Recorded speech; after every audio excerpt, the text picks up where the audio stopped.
L'expression de la possession en russe, c'est le sujet de cette nouvelle leçon.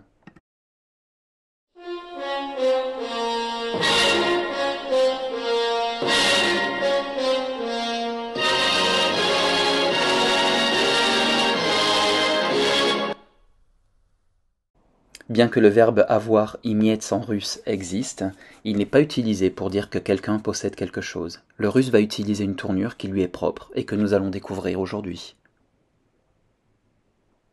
Давайте начнем. C'est parti.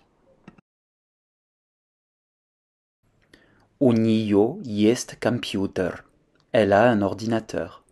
У нее есть компьютер. У меня есть кошка. J'ai un chat. У меня есть кошка. У тебя есть змея. Tu as un serpent. У тебя есть змея. У него есть собака. Il a un chien. У него есть собака.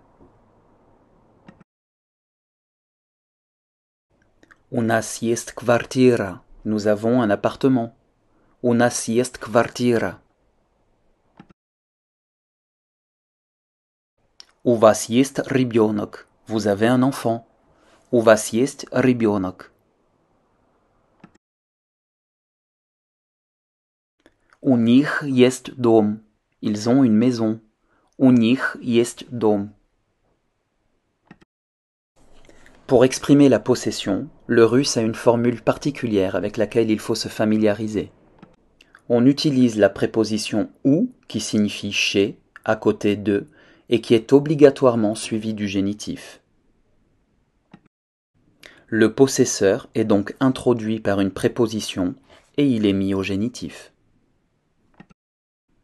Vient ensuite ce qu'en grammaire nous appelons la copule есть, qui signifie il y a et qui reste invariable. Enfin, nous trouvons l'objet possédé qui lui reste au nominatif en russe, c'est-à-dire sous la forme sujet et telle que nous la trouvons dans les dictionnaires. Voici quelques exemples de mise en pratique. Marina a un frère. Le sujet va être introduit par la préposition ou qui entraîne le génitif. Marina étant un féminin de type dur, nous aurons Mariny. Donc ou Mariny. Puis vient la copule есть, у Mariny есть, et enfin le sujet de la phrase brat, у Mariny есть brat. Antoine a une sœur. Le sujet Antoine va être introduit par la préposition ou, qui sera suivi du génitif. Antoine se dit Anton, c'est un masculin de type dur, donc au génitif on aura ou Antona, ou Antona. Puis la copule есть, ou Antona есть, et enfin le sujet sistra, ou Antona есть sistra. Les pronoms personnels au génitif. Я devient меня. Ты devient тебя.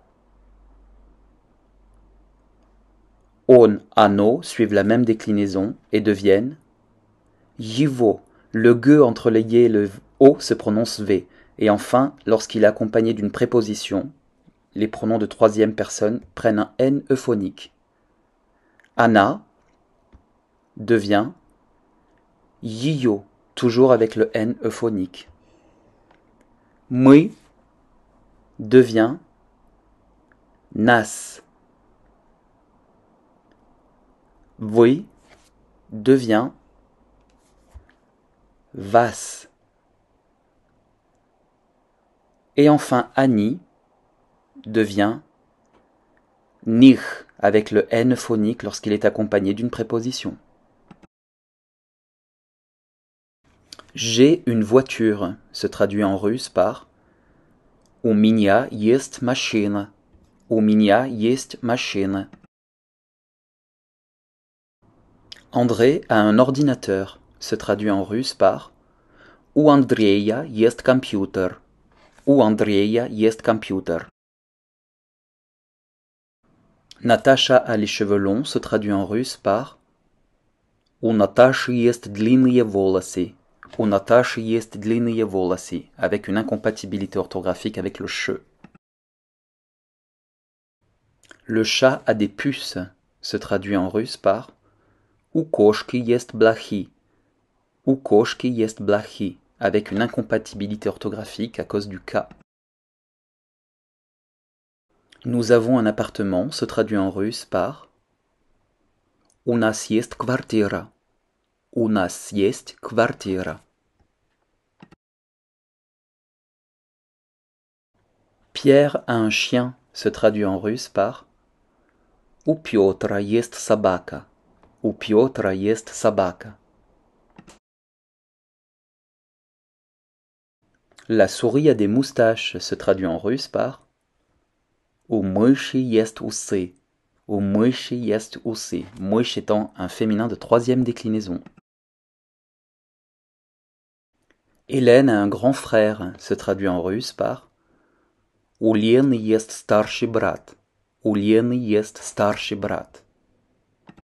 En résumé, le verbe avoir imieć n'est utilisé que dans des expressions figées. Pour exprimer la possession, le russe utilise une tournure particulière qui consiste à introduire le possesseur par la préposition ou suivie du génitif.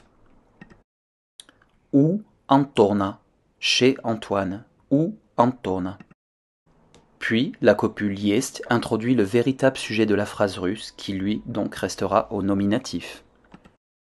У Наташи есть брат. Chez Natacha, il y a un frère, ou à côté de Natacha existe un frère, ce qui donne en bon français Natacha a un frère. Rappel, les pronoms de troisième personne du singulier et du pluriel, lorsqu'ils sont introduits par une préposition, prennent un N éphelcistique, ou plus simplement euphonique pour éviter un hiatus. C'est le même phénomène que nous retrouvons dans les questions en français. Il chante. Question, chante-t-il? C'est un T éphelcistique pour en faciliter la prononciation. Au niveau, masculin et neutre.